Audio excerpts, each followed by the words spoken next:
Hello and welcome back to Altcoin Buzz. It's me, Jimbo. In today's video we will be having a look at one of the Bitcoin charts, which has just hit an all-time high.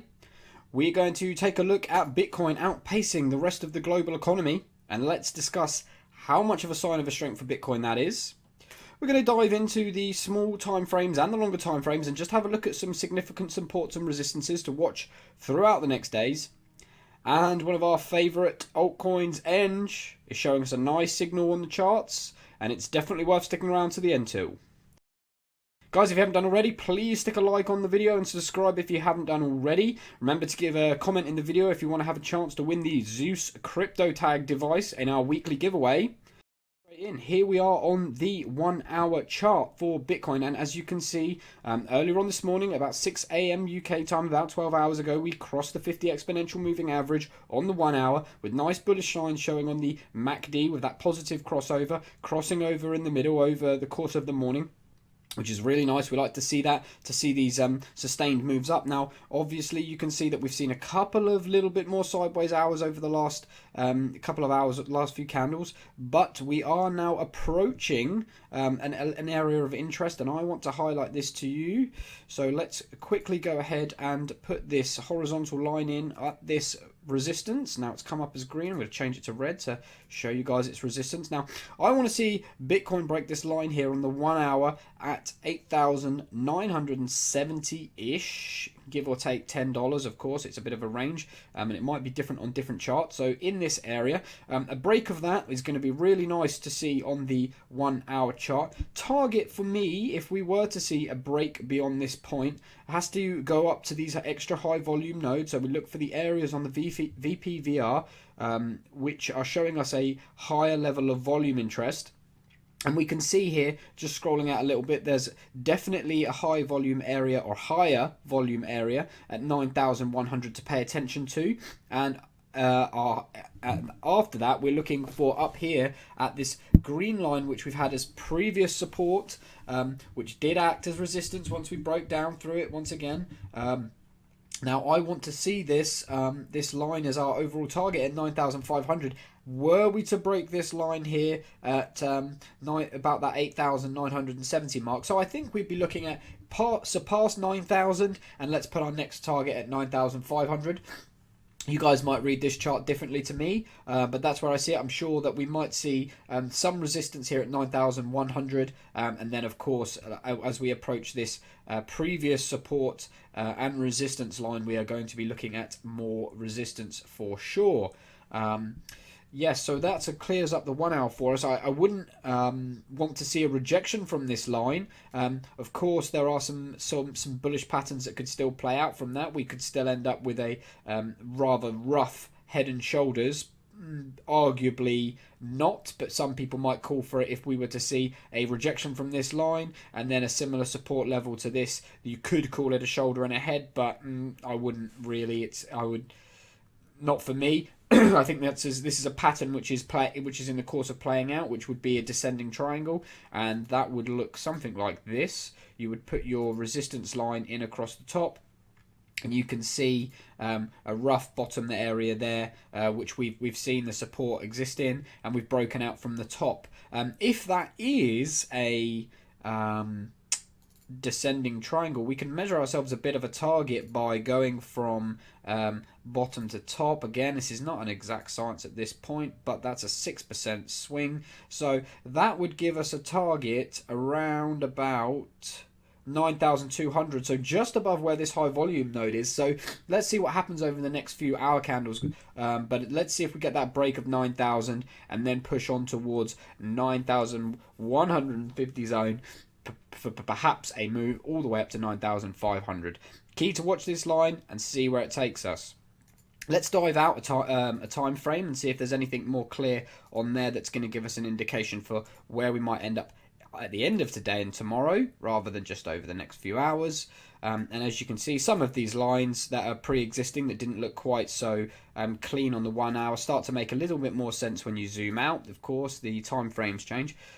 If you guys don't know what this white line is, this is the point of control of our VPVR. That's why you're going to see it moving, because the VPVR is the visible range volume profile. So as I change the visible range, the volume in this pattern changes because there's more or less volume at different areas. So your point of control can change. As our visible range is, let's zoom it out so we've got full display back to basic just before the end of the year, and you can still see that even with that frame, we're still just above the point of control, which is really nice to see a bounce there, and we haven't broken down and started to test these lower levels. Not out of the woods yet. That red line, you can still see it looking pretty apparent here on the 4 hour as well as we saw it on the 1 hour. However, there is an extra level of resistance for us to break this area on the 4 hour. As you can see, we are approaching the 50 exponential moving average on the 4 hour. Now that for me is going to be a key line to break,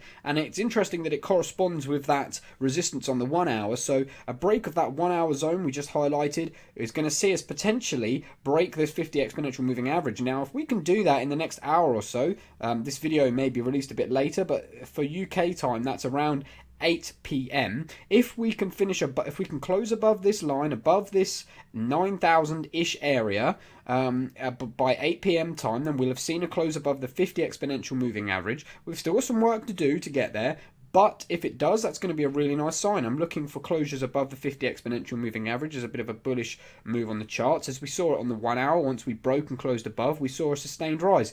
That could be another leading indicator that would suggest that we were going to go back up and test this support and resistance zone about 9,500. But as I said, these candles are live. This is a live art. This isn't something that you can just. There's no point me guessing and saying it will or won't, because I just don't know. We have to watch the next couple of hourly candles and see where this close ends up, and then we're going to get a better idea of where the next day or so takes us.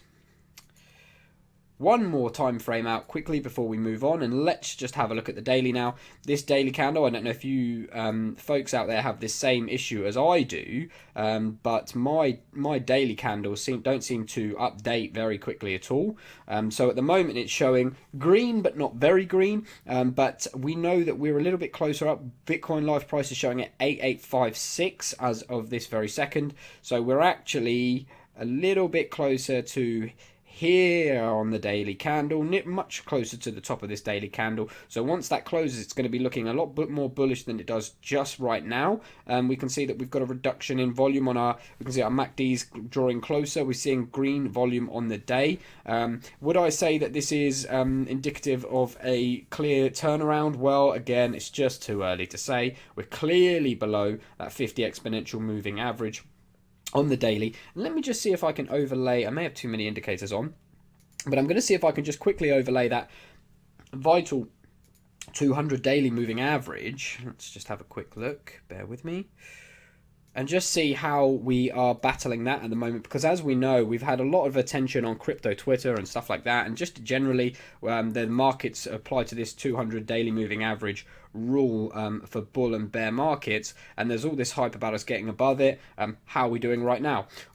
Let's jump in and have a look. Well, there you go, guys. That is the red line that you can see here. I hope that's clear enough. I know there's a lot of lines on this page now, but this red line here is our 200 daily moving average. Now, that is currently sat at about 8,720 area. So we are, as of right now, above that. Remember, we want to see a daily close above the 200 moving average, because there's a good chance that if we were to see this close below, it's going to signal a further sell-off because it's been rejected against that resistance. So we really want to see this push up and beyond that line. But they're just some areas for you to watch on Bitcoin. Please give me your comments below. Let me know what indicators you use for Bitcoin. Let me know what you think of this. Is there any areas of significant interest that you want to look at particularly?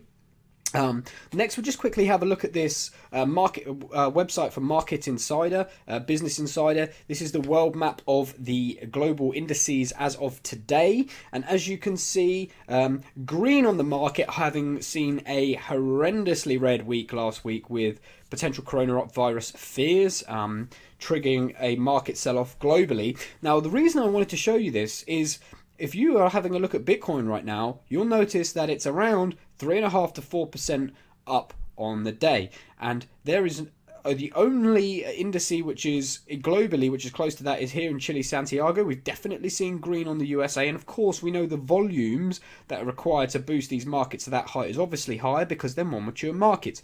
But as of the bounce, Bitcoin has bounced harder today than these indices. It's good to see Bitcoin in the green. That's not me saying to you that, oh, Bitcoin's a stronger asset. I just thought it was interesting to highlight the fact that actually Bitcoin's bounce today is higher per percentage than any of the world indices, and I think that's really interesting to see.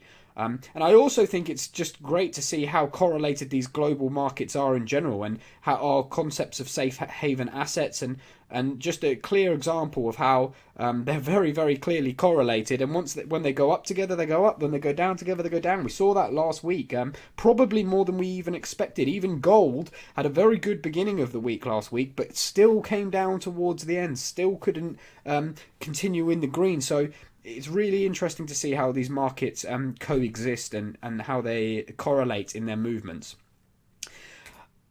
On to another movement on the Bitcoin charts, and here we have the hash rate transaction graph for Bitcoin. And as you can see, hash rate for Bitcoin has just hit a new all-time high. That has got to be a clear sign of strength. If you guys aren't aware of what hash rate is, this is basically the amount, in layman's terms, it's the amount of computing power which is going into running the Bitcoin network, and it hitting an all-time high is essentially should say to us that there's more global computer power that's being used to run the Bitcoin network. So when we're looking at these daily price fluctuations up and down, and will we hit 9k? Is it going to go to 10? Is it going down to 3? Sometimes it's good to get a perspective, take this step back, have a look at the actual technology itself, the underlying use case, and the people who are entering this. And you can see that even if we go to,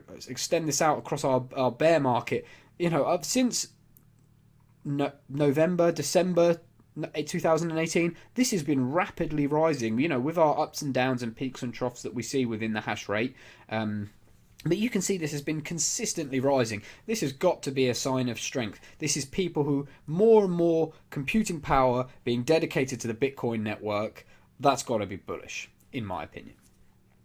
So to wrap up the video today, I want to jump over to the ENJ Bitcoin chart and to something I am just keeping my keen eye on at the moment. Now we are having a look here at the Enjin, Enjin Bitcoin 1 hour chart. And I want to highlight that we've broken out of this ascending triangle, and we are currently testing the previous resistant, now hopefully support.